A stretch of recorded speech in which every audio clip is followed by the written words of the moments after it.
Praise lord. అందరికి వందనాలు చెల్లిస్తున్నాను. రాజాది రాజు గొప్ప దేవుడు, ఆశ్చర్యకరుడు, ఆలోచనకర్త, బలవంతుడైన దేవుని యొక్క పాదాల చెంత చేరి ఉన్న మీ అందరికీ యేసుక్రీస్తు పేరిట శుభాలు తెలియజేస్తున్నాను. దేవుడు గొప్ప దేవుడు, ఆశ్చర్యమైన కార్యాలు చేసే దేవుడు. యెహోవా మహిమ నిత్యముండును గాక. యెహోవా తన క్రియలను చూచి ఆనందించును గాక. ఆయన భూమిని చూడగా అది వణుకును. ఆయన పర్వతములను ముట్టగా అది పొగరాజును. నా జీవిత కాలమంతయు నేను యెహోవాకు కీర్తనలు పాడెదను.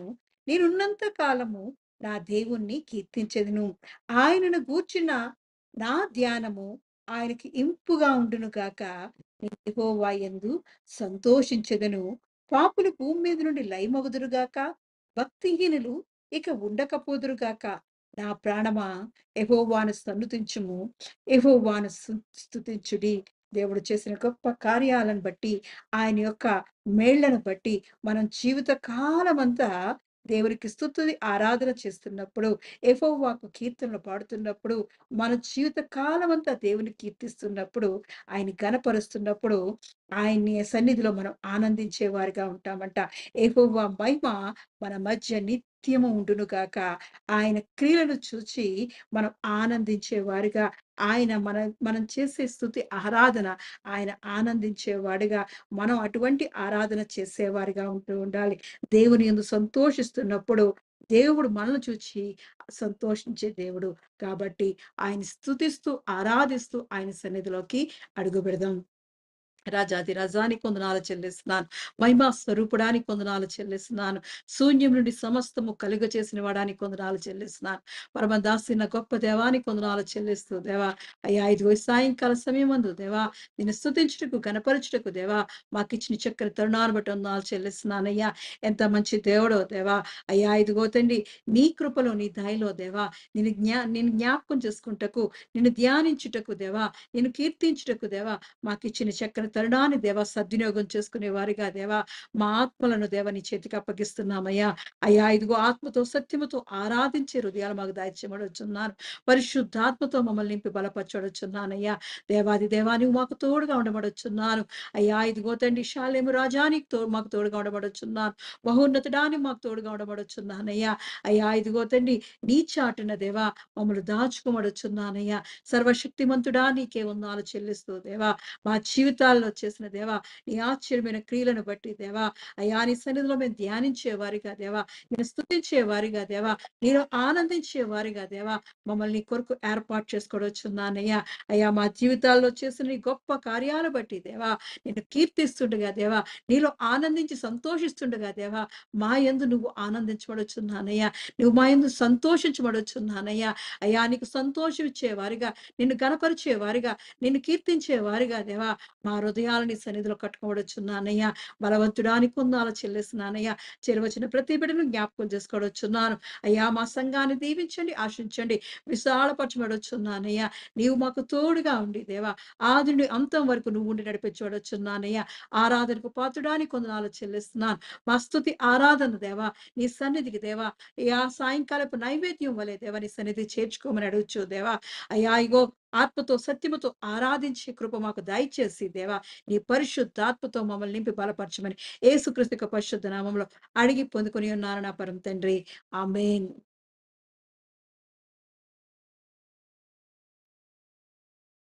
ఈ సాయంకాలపు ఆరాధన కొరకు ఏర్పాటు చేయబడిన వాక్య భాగము పరిశుద్ధ గ్రంథం నుంచి కీర్తనల గ్రంథము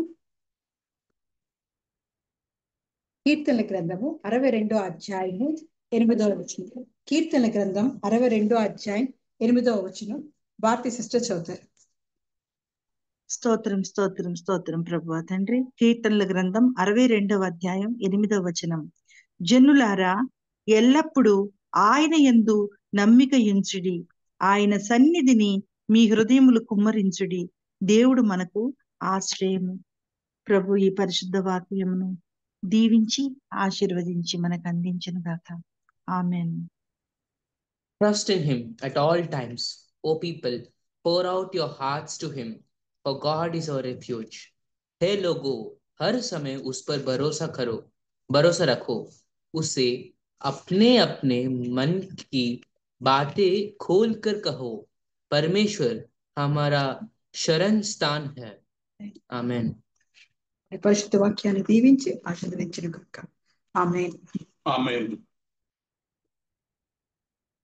దేవుని పరిశుద్ధ నామమునకు మహిమ కలుగును గాక. ఎహిలా మినిస్ట్రీస్ ఈ అనుదిన ఆరాధనలో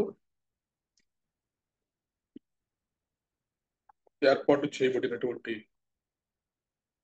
వాక్య భాగము కీర్తనల గ్రంథము 62వ అధ్యాయము 8వ వచనం. ప్రార్థన చేసుకుందాం. పరిశుద్ధుడైన దేవా, నీ వందనములు స్తోత్రములు చెల్లిస్తున్నాం తండ్రి. ఈ సాయంకాల సమయంలో ప్రభువా, మేమందరము మీ సన్నిధిలో మిమ్మల్ని స్తుతించి మిమ్మల్ని ఘనపరిచి మా స్వరములు ఎత్తి ప్రభువా మిమ్మల్ని ఆరాధించే కృప మీరు మాకు దయచేసినందుకే మీకు వందనాలు, మీకు స్తోత్రాలు చెల్లిస్తున్నాం. దేవా, మరికొద్ది నిమిషములు మీరు మాతో మాట్లాడమని, మీ మాటలు మాకు వినిపించమని, మీ మనస్సును మేము గ్రహించడానికి, మీ చిత్తాన్ని మేము అర్థం చేసుకోవడానికి, మీరెవరై ఉన్నారో, మీరేమై ఉన్నారో, మీ గురించి మేము పూర్తి అవగాహన కలిగి ఉండడానికి, నా దేవుడెవరో నేను తెలుసుకోవడానికి అవసరమైనటువంటి మీ శ్రేష్టమైన మాటలు మాకు దయచేయమని, మీ యందు మాత్రమే మేము నమ్మిక ఇంచులాగున విశ్వాసంలో నమ్మకంలో మమ్మల్ని బలపరచమని, మీ ఆత్మీయమైనటువంటి ఆహారంతో మమ్మల్ని అందరినీ కూడా దీవించి ఆశీర్వదించి సర్వ సమృద్ధిలోనికి నడిపించమని యేసుక్రీస్తు ప్రభువారి అతి శ్రేష్టమైన నామములో ప్రార్థించి బ్రతిమలాడి పొంది ఉన్నాం తండ్రి. ఆమేన్. రైట్. ఏర్పాటు చేయబడినటువంటి వాక్య భాగము 62వ కీర్తన 8వ అధ్యాయం 8వ వచనము. జనులారా, ఎల్లప్పుడూ ఆయన యందు నమ్మిక ఉంచుడి, ఆయన సన్నిధిని మీ హృదయమును కుమ్మరించుడి. ఎల్లప్పుడూ ఆయన యందు నమ్మిక ఉంచుడి, ఆయన సన్నిధిని మీ హృదయములు కుమ్మరించుడి. దేవుడు మనకు ఆశ్రయము. Trust in him at all the times, O people, pour out your hearts to him, for God is our refuge. हे लोगों, हर समय उस पर भरोसा रखो, उससे अपने अपने मन की बातें खोल कर कहो, परमेश्वर हमारा शरण स्थान है. చూడండి, మరి ఎంత చక్కగా దేవుని వాక్యము మనకు సెలవిస్తుందో. దేవుని సన్నిధిలో మన హృదయములంట మనము కుమ్మరించుకోవాలి. దేవుని సన్నిధిలో ఆయన పాదముల చెంత మనము మనందరి హృదయములను కూడా కుమ్మరించేటటువంటి వారిగా ఉండాలి. Pour out your hearts to him, ఎందుకంటే ఆయనే మనకు ఆశ్రయము. For God is our refugee. హిందీలో చూడండి చాలా చక్కగా అప్పనే అప్పనే మన్కి బాతే కోల్కర్ కహో, అంటే మీ హృదయాన్ని విప్పి దేవునితో మాట్లాడండి. ఎందుకంటే పరమేశ్వర్ హమారా శరణ స్థాన్ హై. సో ఆయన పాదముల యొద్దనే మనకు శరణు. కాబట్టి మనం ఏం చేయాలంటే దేవుని యొక్క సన్నిధిలో మన హృదయాన్ని కుమ్మరించుకోవాలి. అయితే అంతకన్నా ముందు మనం చేయాల్సినటువంటి ఒక ప్రాముఖ్యమైనటువంటి పని ఏంటంటే ఎల్లప్పుడూ ఆయన యందు నమ్మిక ఉంచుడి. ఆమేన్. Praise the Lord. హల్లెలూయా.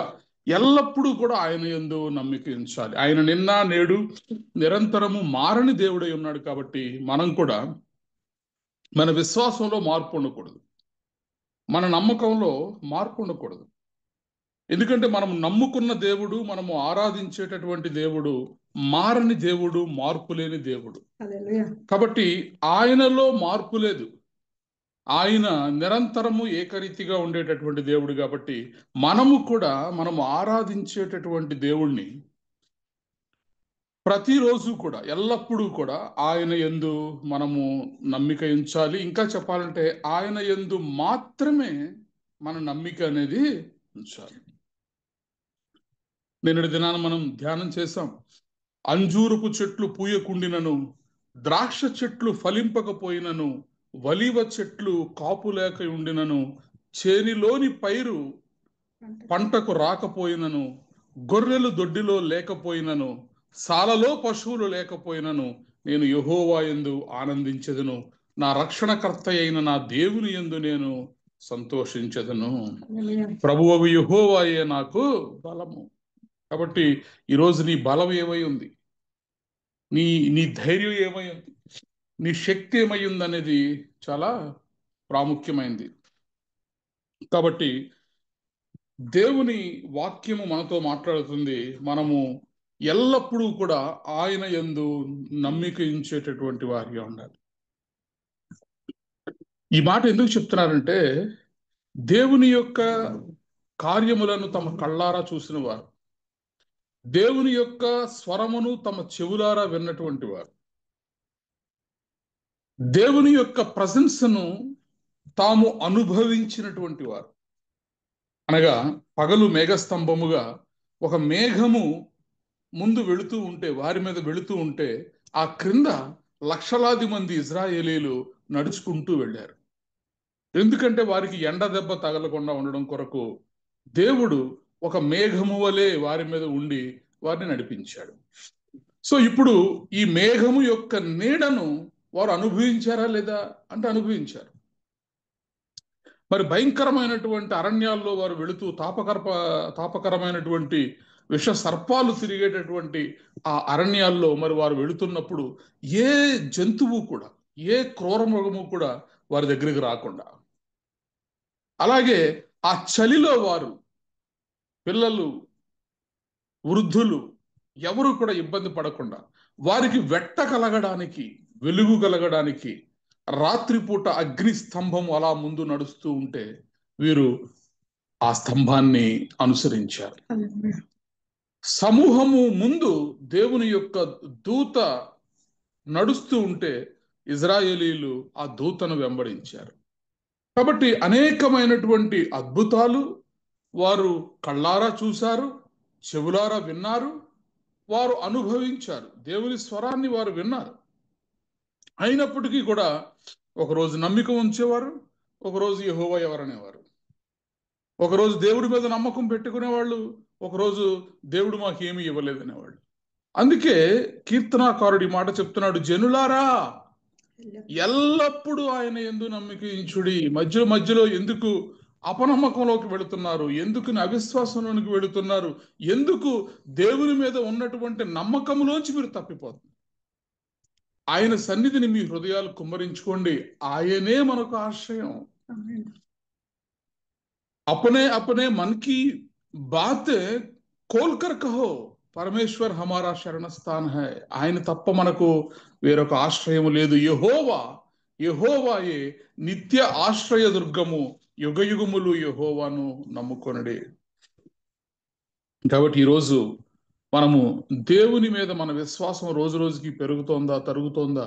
మన నమ్మకం ఆయన మీద పెరుగుతోందా, లేకపోతే మన విశ్వాసం, మన నమ్మకం అప్పుడప్పుడు అటు ఇటు టర్న్ అవుతోందా? అవ్వ ఆదాములు విశ్వాసం 100% దేవుడి మీదే ఉండేది. కానీ ఎప్పుడైతే సర్పము యొక్క మాటలు విన్నారో, విశ్వాసము దేవుని మీద నుంచి మరి సర్పము యొక్క మాటల మీదకి విశ్వాసం టర్న్ అయింది. కాబట్టి రెప్పపాటు కాలంలో, క్షణకాలంలో మన విశ్వాసాలు మారిపోతూ ఉంటాయి. దేవుడి మీద మనకు ఉన్నటువంటి నమ్మకాలు మారిపోతూ ఉంటాయి, తారుమారైపోతూ ఉంటాయి. కాబట్టి మన పరిస్థితులు ఎలా ఉన్నా సరే,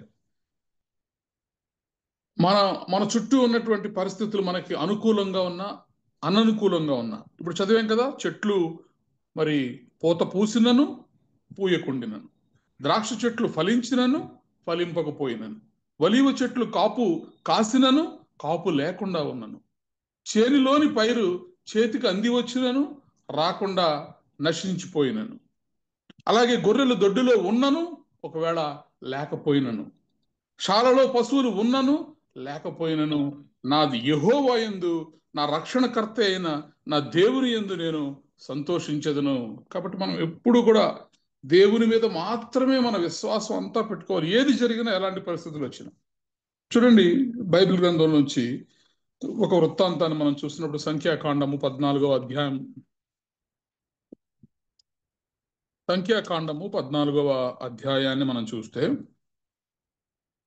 6-7 వచనాలు మనం చదివినప్పుడు,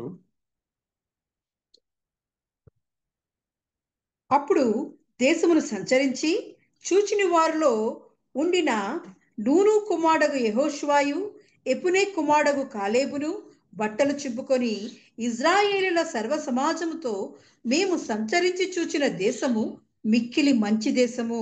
యెహోవా మన యందు ఆనందించిన ఎడల ఆ దేశములో మనలను చేర్చి దానిని మనకిచ్చును. అది పాలు తేనెలు ప్రవహించు దేశము. మెట్టుకు మీరు యెహోవా మీద తిరుగుబడకుడి, ఆ దేశ ప్రజలకు భయపడకుడి. చాలు చూడండి. మరి ఇక్కడ ఇద్దరు వ్యక్తులు బట్టలు చించుకుంటున్నారు. ఇజ్రాయేలీయుల సర్వ సమాజం ఎదురుగా వారు నిలువబడి వారు బట్టలు చించుకున్నటువంటి పరిస్థితిని మనం చూస్తున్నాం. అసలు ఏం జరిగింది? ఎందుకుని ఈ పరిస్థితి వారికి వచ్చింది? అప్పుడు దేశమును సంచరించి చూచిన వారిలో నుండిన నూను కుమారుడగు యెహోషువయు యెఫున్నె కుమారుడగు కాలేబును బట్టలు చింపుకుని. ఇక్కడ యెహోషువ, కాలేబు ఇద్దరు వ్యక్తులు మనకు కనబడుతున్నారు. చూడండి, మరి జరిగిన విషయం ఏంటి అంటే 13వ అధ్యాయంలో మనం చదివితే యెహోవా మోషేకు ఇలాగును సెలవిచ్చెను. చదువుదామండి 2-3 వచనాలు. నేను ఇజ్రాయేలుకి ఇచ్చుచున్న కానాను దేశమును సంచరించి చూచుటకు నీవు మనుషులను పంపుము. వారి పితల గోత్రములో ఒక్కొక్క దాని నుండి ఒక్కొక్క మనుషుణ్ణి మీరు పంపవలెను. వారిలో ప్రతివాడు ప్రధానుడై ఉండవలెను. మోషే యెహోవా మాట విని పారాను అరణ్యం నుండి వారిని పంపెను.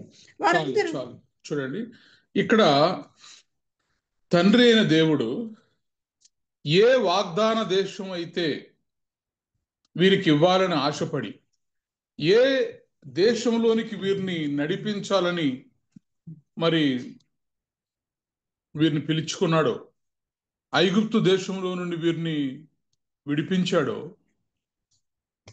ఆ వాగ్దాన దేశాన్ని ఇవ్వడానికి ముందుగా దేవుడు మోషేతోటి ఇలా చెప్తున్నాడు, నేను ఇజ్రాయేలీలకు ఇచ్చుచున్న కనాను దేశమును సంచరించి చూచుటకు నీవు మనుష్యులను పంపుము.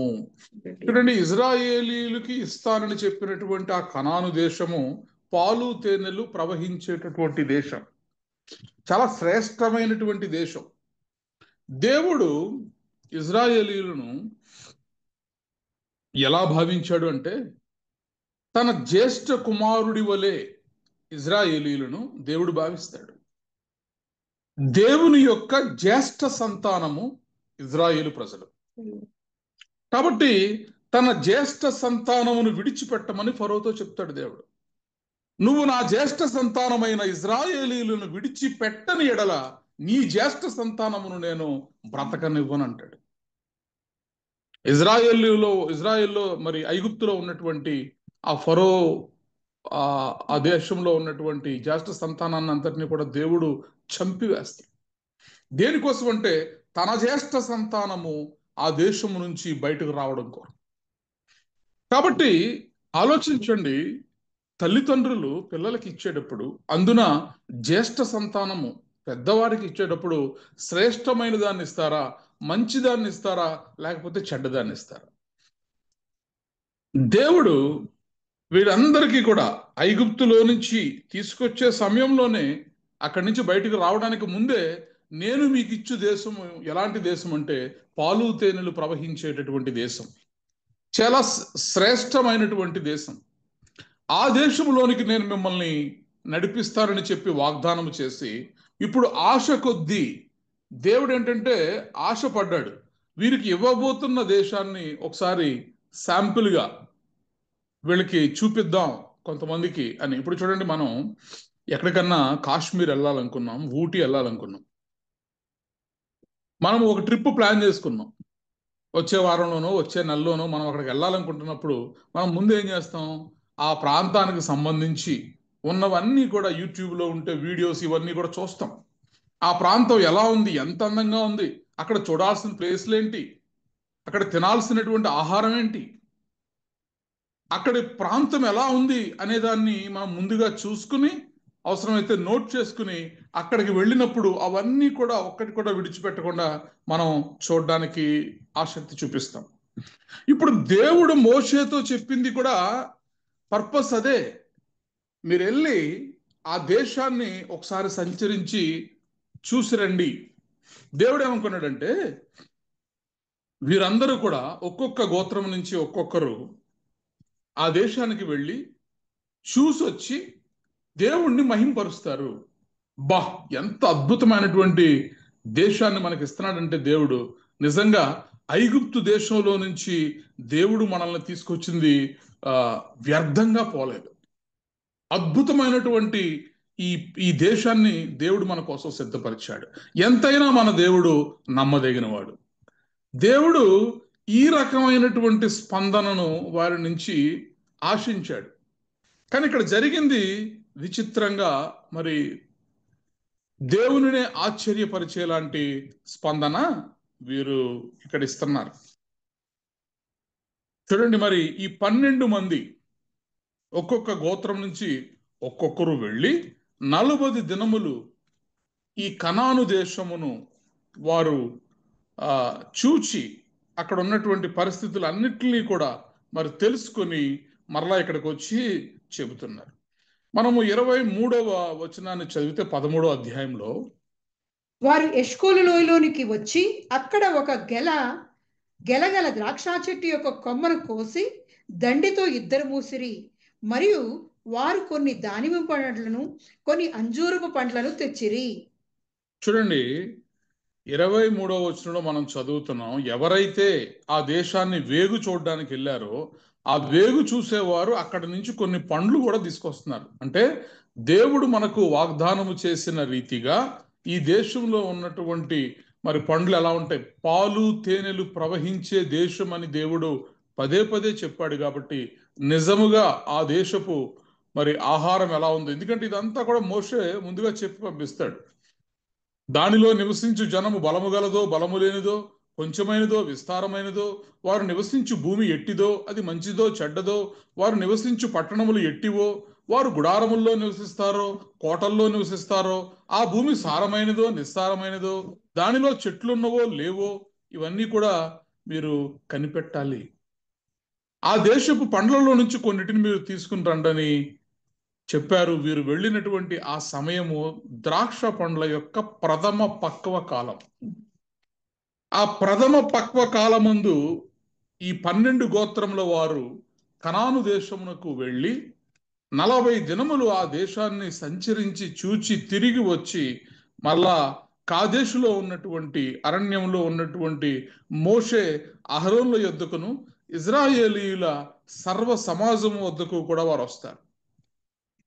వచ్చి వారు తీసుకొచ్చినటువంటి ఆ పండ్లను వారు చూపిస్తారు. 27వ వచనాన్ని మనం చదివితే, వారు అతనికి తెలియపరిచినది ఏమనగా, నీవు మమ్మును పంపిన దేశమునకు వెళితివి, అది పాలు తేనెలు ప్రవహించు దేశమే, దాని పండ్లు ఇవి. అయితే ఆ దేశములో నివసించు జనులు బలవంతులు, వారి పట్టణములు ప్రాకారం గలవి, అవి మిక్కిలి గొప్పవి. మరియు అక్కడ అనాకీలను చూచితిమి. అమాలేకీలు దక్షిణ దేశంలో నివసించున్నారు. హిత్తీలు, ఎబుసీలో, అమూరేలు కొండ దేశంలో నివసించున్నారు. కనానీలు సముద్రం నొద్దను యోర్దాను నదీ ప్రాంతంలో నివసించున్నారని చెప్పిరి. చూడండి, మరి చక్కగా వారు వచ్చి మోషేకి ఆ విషయాన్ని అంతా కూడా అక్కడ చెప్పారు. అది పాలు తేనెలు ప్రవహించు దేశమే, నిజమే, అది పాలు తేనెలు ప్రవహించేటటువంటి దేశమే, ఇదిగో దాని పండ్లు. అయితే ఆ దేశములో ఉన్నటువంటి ప్రజలు మిక్కిలి బలవంతులు. వారి పట్టణములు వారేమి గుడారాల్లో ఉండట్లేదు, వారు ప్రాకారము గల పట్టణాల్లో ఉంటున్నారు. ఇది చెప్పి తర్వాత వారు చెప్పినటువంటి మాట చూడండి, వారు తమ దేశపు జనమును తినేటటువంటి భక్షించేటటువంటి వారు, వారు చాలా దీర్ఘదేహులు, ఉన్నత దేహులు. మేము సంచరించి చూచిన దేశము తన నివాసులను భక్షించు దేశము, దానిలో మాకు కనబడిన జనులందరూ ఉన్నత దేహులు. కాబట్టి మా దృష్టికి మేము మిడతల వలె ఉంటిమి, వారి దృష్టికి అట్లే ఉంటిమి అన్నారు. ఇప్పుడు ఏ దేశాన్నైతే దేవుడు ఇష్టపడి తన జ్యేష్ఠ సంతానమైనటువంటి ఇజ్రాయేలీయులకి ఇవ్వాలని ఆశపడ్డాడో, ఇప్పుడు దాని గురించిన ఫీడ్బ్యాక్ వీళ్ళు ఎలా చెప్తున్నారంటే మరి నెగిటివ్ గా చెప్తున్నారు. అక్కడికి మేము వెళ్ళము, ఆ జనులు మనకంటే బలవంతులు, మనము వారి మీదకి పోజాలమనిరి. ఇంతకు ముందు దేవుడు చేసినటువంటి ఆశ్చర్య కార్యాలు, అద్భుత కార్యాలు, పగలు మేఘస్తంభం, రాత్రి అగ్నిస్తంభం, ఇవన్నీ కూడా మరి ఎర్ర సముద్రం, ఇవన్నీ కూడా అప్పటికప్పుడే వారు మరిచిపోతూ వస్తున్నారు. కాబట్టి ఈ రాత్రి మన విశ్వాసము, మన నమ్మకము ఎల్లప్పుడూ దేవుని మీద మనం ఉంచగలుగుతున్నామా, లేదా ఎప్పటికప్పుడే మన నమ్మకం పెరిగిపోతూ తగ్గిపోతూ ఉంటుందా? మన నమ్మకం మార్పులకు లోనవుతూ ఉంటుందా? వీళ్ళు దేవుడు వాగ్దానం చేసినటువంటి దేశం, ఏ దేశానికి ఇవ్వడం కొరకైతే వీరిని ఐగుప్తులో నుండి దేవుడు తీసుకొచ్చాడో, ఇప్పుడు ఆ దేశమే మంచి దేశం కాదు, ఆ దేశమే చెడ్డ దేశం, ఆ దేశం నరమాంస భక్షకులున్న దేశం, ఆ దేశంలోనికి మనం వెళితే మనల్ని మిడతల వలె వాళ్ళు చంపుకు తినేస్తారు అని దేవుడి హృదయాన్ని వీరు గాయపరుస్తున్నారు. మరి చంపుకు తినేసే వాళ్ళైతే ఫరో చేతిలోనే చచ్చి ఉండేవాళ్ళు కదా వీళ్ళు. ఫరో కన్నా ఐగుప్తీయుల కన్నా గొప్పవారేం కాదు కదా ఇక్కడ కనాన దేశంలో ఉంటున్నటువంటి వాళ్ళు. కానీ దేవుని యొక్క శక్తిని పూర్తిగా ఎరుగక, దేవుని యందు పూర్తిగా విశ్వాసం ఉంచక వీళ్ళు ఎప్పటికప్పుడు మరి దేవుని యొక్క హృదయాన్ని గాయపరుస్తూ వచ్చారు. అందుకే దేవుడు విసిగెత్తిపోయాడు వీళ్ళతో. ఒకరోజేమో నువ్వే నా దేవుడు అంటారు, ఒకరోజేమో దేవుడు మాకేం చేయలేదంటారు, ఒకరోజేమో దేవుడే మాకు ఆశ్రయం అంటారు, ఒకరోజు మరి దేవుడి నుంచి మేమేమి పొందుకోలేదంటారు. ఈ విచిత్రమైనటువంటి మన స్వభావాన్ని కలిగినటువంటి ఇజ్రాయేలీల్ని చూసినటువంటి దేవుడు ఆయన మోషే అహరోనులతో ఏమంటున్నాడంటే 14వ అధ్యాయం 11వ వచనాన్ని మనం చదివితే, యెహోవా ఎన్నాళ్ళ వరకు ఈ ప్రజలు నన్ను అలక్ష్యం చేదురు, ఎన్నాళ్ళ వరకు నేను వారి మధ్యను చేసిన సూచక క్రియలన్నిటినీ చూచి నన్ను నమ్మకయుందురు. చూడండి, దేవుడు అంటున్నాడు, ఎన్నాళ్ల వరకు ఈ ప్రజలు నన్ను అలక్ష్యము చేయుదురు, ఎన్నాళ్ల వరకు నేను వారి మధ్యను చేసిన సూచక క్రియలన్నిటినీ చూచి కూడా నన్ను నమ్మకయుందురు. నమ్మట్లేదు. 40 రోజులలో సాగాల్సినటువంటి ఆ ప్రయాణం, ఐగుప్తు దేశము నుండి కనాను దేశమునకు 40 రోజుల ప్రయాణం. ఈ 40 రోజుల ప్రయాణము 40 సంవత్సరముల వరకు సాగడానికి కారణం ఏంటి అంటే, ఇజ్రాయేలీయులు యెహోవా యందు నమ్మకము ఉంచకపోవడమే. దేవుడే చెప్తున్నాడు, ఎన్నాళ్ళ వరకు వీళ్ళు నన్ను నమ్మకుండా ఉంటారు. కాబట్టి ఈరోజు నీ జీవితంలో ఒక గొప్ప వాగ్దాన దేశాన్ని నువ్వు పొందుకోవాలనుకుంటే, కనాను లాంటి భవిష్యత్తు నీ జీవితంలో నువ్వు పొందుకోవాలనుకుంటే, దేవుని యొక్క వాగ్దానాలు నీ జీవితంలో నెరవేర్చబడాలి అనుకుంటే, నువ్వు చేయాల్సింది ఏంటంటే దేవునిని ఎల్లప్పుడూ కూడా నువ్వు నమ్ముకునే వారిగా ఉండాలి. నా రక్షణకు నా మహిమకు దేవుడే ఆధారము, నా బలమైన ఆశ్రయ దుర్గము, నా దేవుడు తప్ప నాకెవరూ లేరు, నా ఆశ్రయము దేవుని యందే ఉన్నది. అందుకే జనులారా ఎల్లప్పుడూ ఆయన యందు నమ్మికయించుడి, ఆయన సన్నిధిని మీ హృదయములు కుమ్మరించుడి, దేవుడే మనకు ఆశ్రయము. కాబట్టి మనము కూడా ఒకవేళ ఎన్నోసార్లు మన విశ్వాస జీవితాల్లో ఒక రోజు నమ్మి ఒక రోజు నమ్మక, ఒక విషయంలో నమ్మి ఒక విషయంలో నమ్మక, ఎన్నోసార్లు దేవుని హృదయాన్ని మనం కూడా గాయపరిచిన వారిగా ఉంటున్నాం. దేవుడే అంటున్నాడు, ఎన్నాళ్ల వరకు ఈ ప్రజలు నన్ను అలక్ష్యము చేయుదురు, ఎన్నాళ్ల వరకు నేను వారి మధ్యను చేసిన సూచక క్రియలన్నిటినీ చూచి నన్ను నమ్మకయుందురు. నేను వారికి స్వాస్థ్యమియ్యక తెగులు చేత వారిని హతము చేసి ఈ జనము కంటే మహాబలము గల గొప్ప జనమును నీ వలన పుట్టించదనని మోషేతో చెప్పగా విసిగెత్తిపోయాడు దేవుడు. నా జ్యేష్ఠ సంతానంగా భావించాను మోషే, నేను వారికి తండ్రిగా ఉండాలని, వారు నాకు పిల్లలుగా ఉండాలని, వారు నాకు జ్యేష్ఠ సంతానముగా ఉండాలని నేను ఎంతగానో ఆశపడ్డాను. కానీ ఈ ప్రజలు ప్రతిసారి కూడా నన్ను అలక్ష్యం చేస్తూనే వస్తున్నారు. నేను వారి మధ్యన చేసినటువంటి సూచక క్రియలన్నిటినీ కూడా వారు చూచి కూడా నన్ను నమ్మకుండా ఉంటున్నారు. కాబట్టి ఈ జనాన్నంతటినీ కూడా నేను నాశనం చేసేస్తాను, నీ ద్వారా మరలా పుట్టిస్తాను, వారిని మహా బలముగా ఈ జనము కంటే గొప్ప జనముగా నేను చేస్తానని చెప్పి మోషేతో అంటున్నాడు. చూడండి, ఇలాంటి సిచ్యువేషన్ లో ఇద్దరు వ్యక్తులు ముందుకు వచ్చారు. దేవుని యందు సంపూర్ణమైనటువంటి విశ్వాసము, దేవుని యందు సంపూర్ణమైనటువంటి నమ్మకము కలిగినటువంటి ఇద్దరు వ్యక్తులు ముందుకొచ్చి ఇజ్రాయేలీయుల సర్వ సమాజము ఎదుట వారు సాగిలపడి వారు తమ వస్త్రములను చింపుకొని వారు చెబుతున్నటువంటి మాట ఏమిటి అంటే, అప్పుడు దేశమును సంచరించి చూచిన వారిలో నుండిన నూను కుమారుడగు యెహోషువయు యెఫున్నె కుమారుడగు కాలేబును బట్టలు చింపుకొని ఇజ్రాయేలీయుల సర్వ సమాజముతో,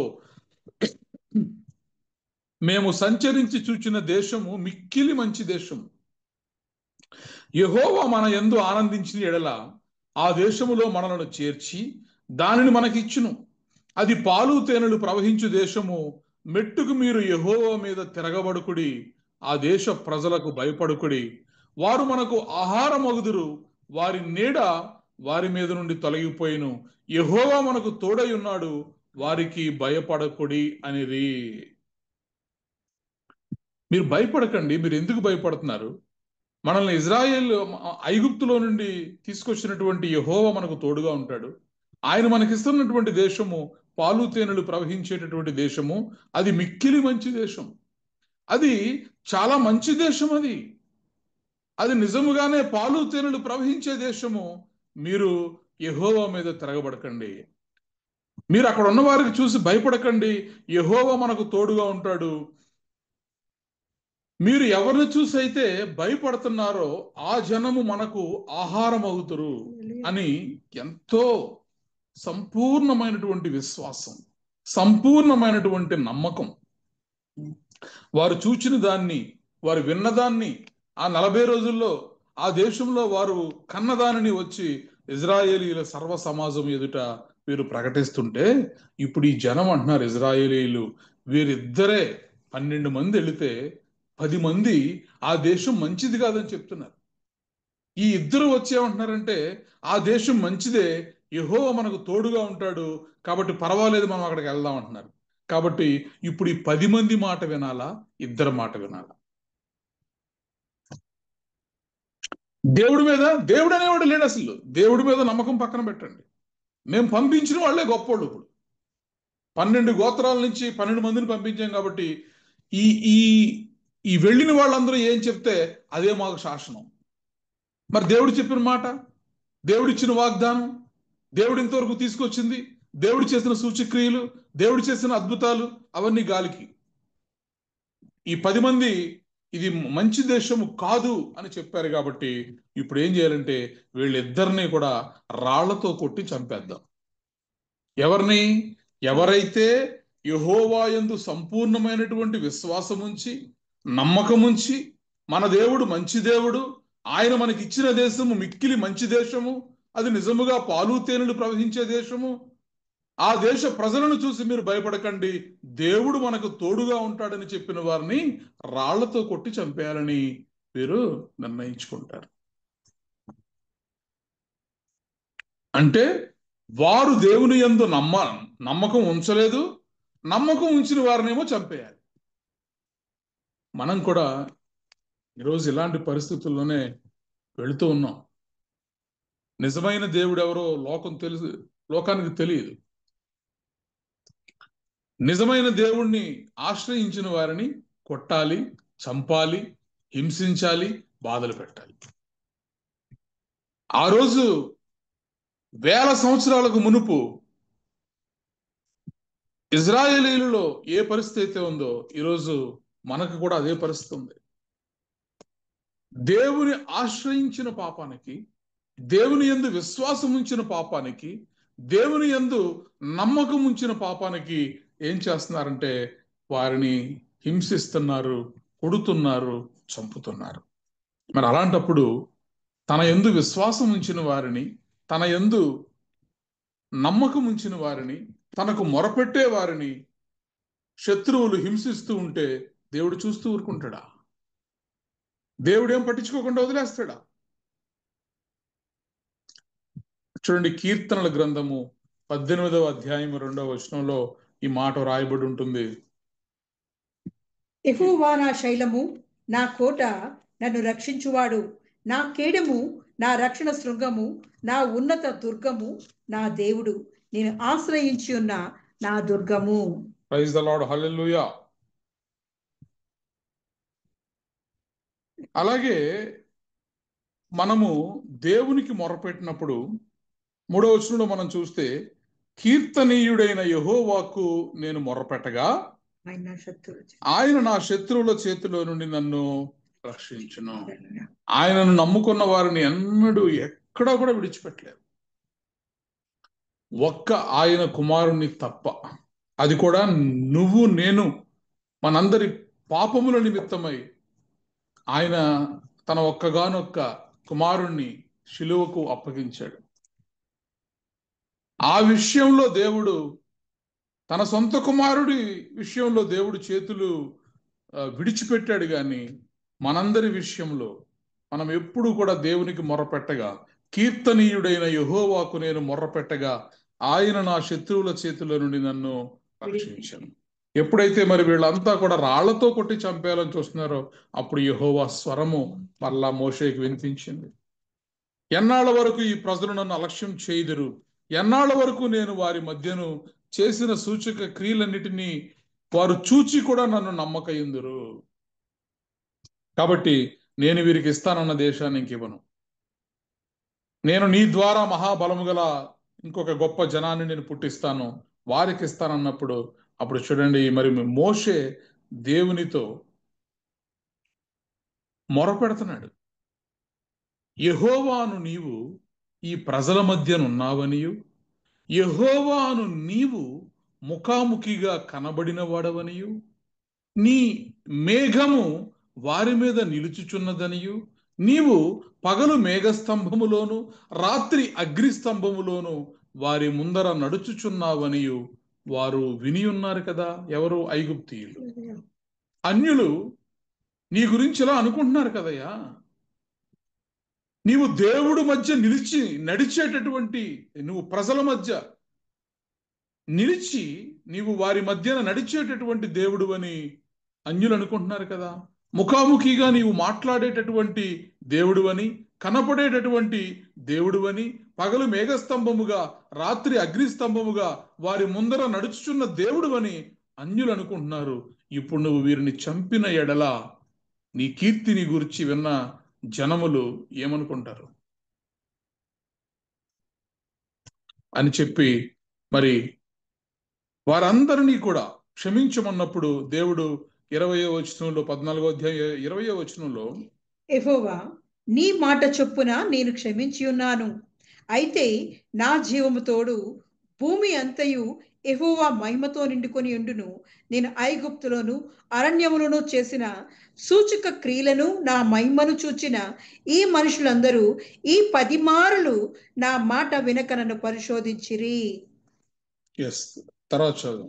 కాగా వారి పితరులకు ప్రమాణపూర్వకంగా నేను ఇచ్చిన దేశమును వారు చూడనే చూడరు. నన్ను అలక్ష్యము చేసిన వారిలో ఎవ్వరునూ దానిని చూడరు.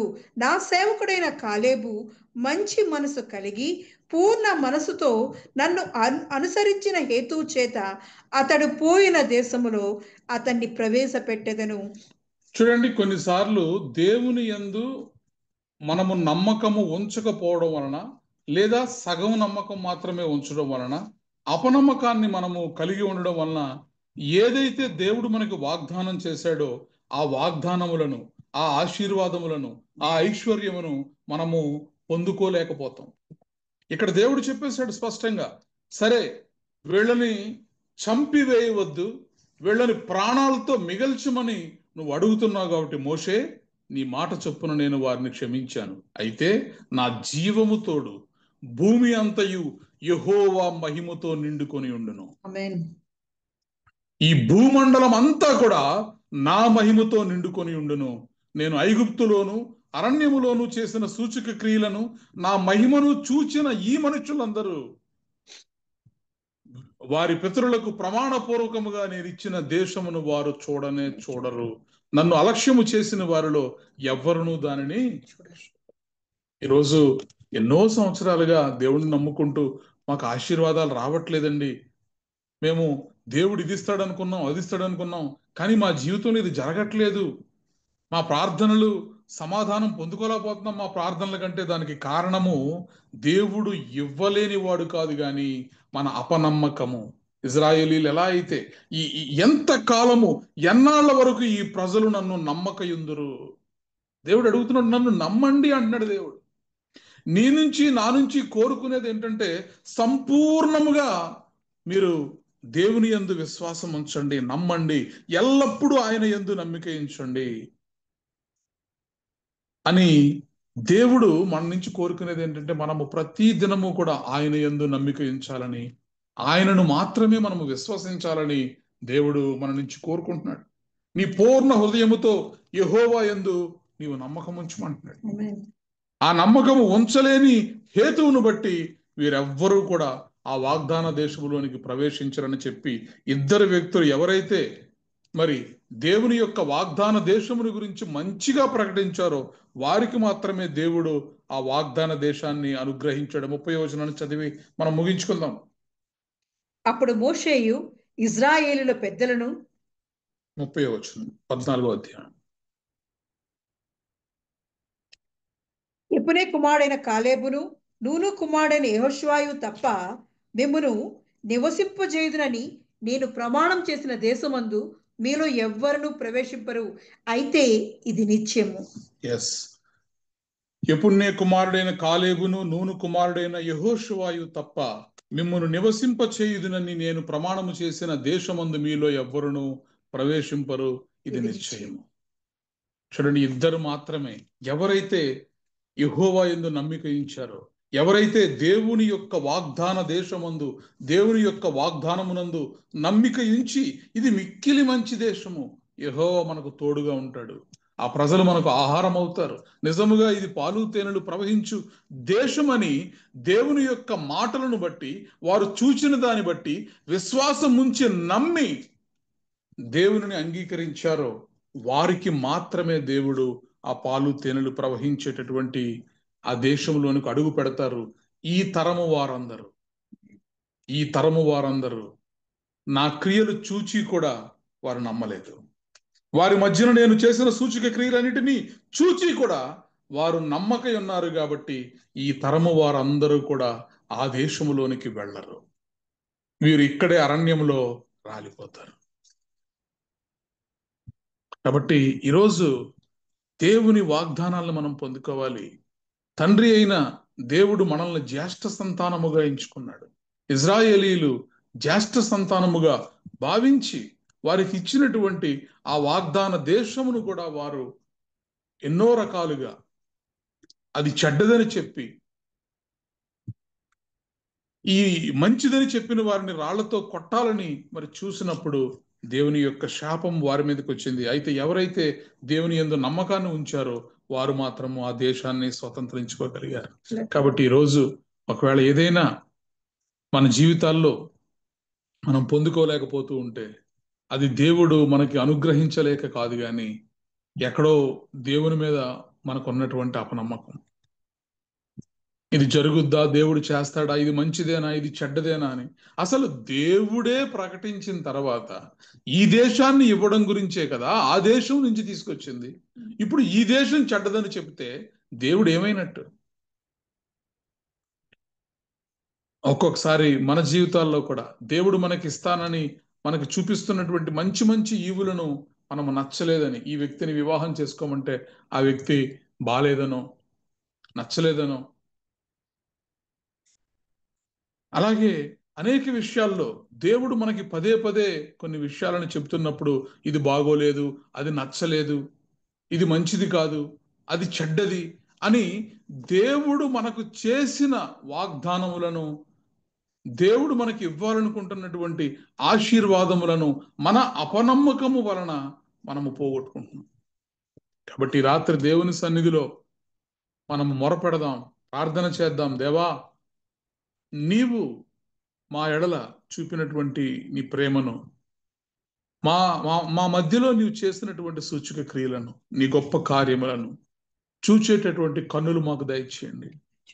మీ యందు నమ్మకం ఉంచేటటువంటి హృదయాలు మాకు దయచేయండి. ఎల్లకాలము, సదాకాలము, ఎల్లప్పుడూ కూడా మీ యందు మాత్రమే మేము నమ్మిక ఉంచి మీ సన్నిధిలో మా హృదయాలను మేము కుమ్మరించుకునే కృప మాకు దయచేయండి. మిమ్మల్ని మాత్రమే మేము ఆశ్రయముగా చేసుకునే కృప దయచేయండి. మనుషులను నమ్ముకున్నట కంటే యెహోవాను ఆశ్రయించుట మేలని, రాజులను నమ్ముకున్నట కంటే యెహోవాను ఆశ్రయించుట మేలని మేము ప్రభువా మీ వైపు చూచేవారిగా మమ్మల్ని ఉంచండి. దేవా, మీ వాక్యము సెలవిస్తోంది, యెహోవా యందు నమ్మిక ఉంచువారు కదలక నిత్యము నిలుచు సీయోను కొండవలేనుందరు. యెరూషలేము చుట్టూ పర్వతములు ఉన్నట్లు యెహోవా ఇది మొదలుకొని నిత్యము తన ప్రజల చుట్టూ ఉండునని, మీరు నైనా సీయోను కొండవలే, పర్వతముల వలె ఇజ్రాయేలీల చుట్టూ మీరున్నా కూడా మీ కార్యములను వారు చూచి కూడా వారు మిమ్మల్ని తృణీకరించారు ప్రభు. ఈరోజు మేము కూడా మా విశ్వాస జీవితంలో ఎక్కడైనా మీ యందు సంపూర్ణమైనటువంటి విశ్వాసమును, నమ్మకమును ఉంచకుండా మిమ్మల్ని తృణీకరించే వారిగా ఉంటే మమ్మల్ని క్షమించండి తండ్రి. మా మనోనేత్రములు మాకు తెరవజేయండి. మీ యొక్క కార్యములను చూసేటటువంటి కన్నులు మాకు దయచేయండి. మీ ఎడల సంపూర్ణమైనటువంటి విశ్వాసాన్ని, నమ్మకాన్ని మాలో కలిగించండి. నీ పూర్ణ హృదయంతో యెహోవా యందు నమ్మిక ఉంచుమన్న మాట, ఆ విశ్వాసం మా జీవితాల్లో నెరవేర్చడానికి మీ కృప సమృద్ధిగా దయచేయండి అని దేవుని సన్నిధిలో మొరపెడదాం. దేవరా మనల్ని ప్రార్థనలో నడిపిస్తారు. స్తోత్రం స్తోత్రం స్తోత్రం రాజాది రాజా, నీకు వందనాలు చెల్లిస్తున్నానయ్యా. ఇంతవరకు దేవా నీ అమూల్యమైన మాటలకే వందనాలు చెల్లిస్తున్నాను. నీ విలువైన మాటలతో దేవా మమ్మల్ని తృప్తిపరిచిన వాడా నీకు వందనాలు చెల్లిస్తున్నానయ్యా.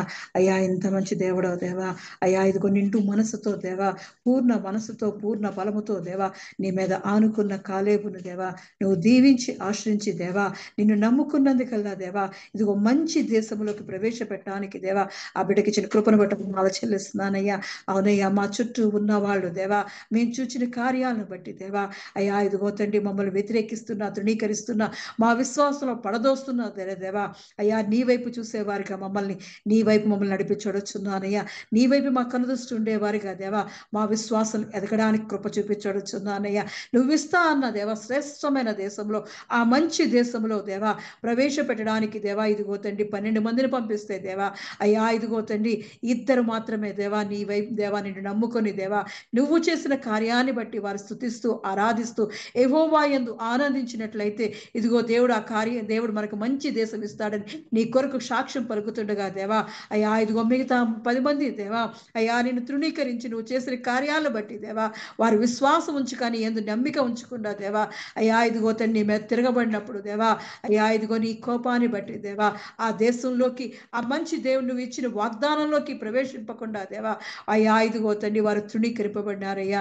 అయ్యా అటువంటి స్థితిలో మేము ఉండకుండా దేవా నువ్విచ్చే దేవా అయ్యా ఇదిగో నువ్వు చూపించే మార్గంలో దేవా అయ్యా నీ దేవా మా మనసులు, మా హృదయాలను దేవా పూర్ణ ఆత్మతో, పూర్ణ శాంతితో దేవా నీ యందు నమ్మిక ఉంచి దేవా నీ వైపు చూసే వారిగా దేవా విశ్వాసంలో దేవా పడిపోకుండా దేవా కలవరాలు లేకుండా దేవా నిన్ను కలిగి జీవించే వారిగా నీ యందు నమ్మిక ఉంచబడుచున్నానయ్యా.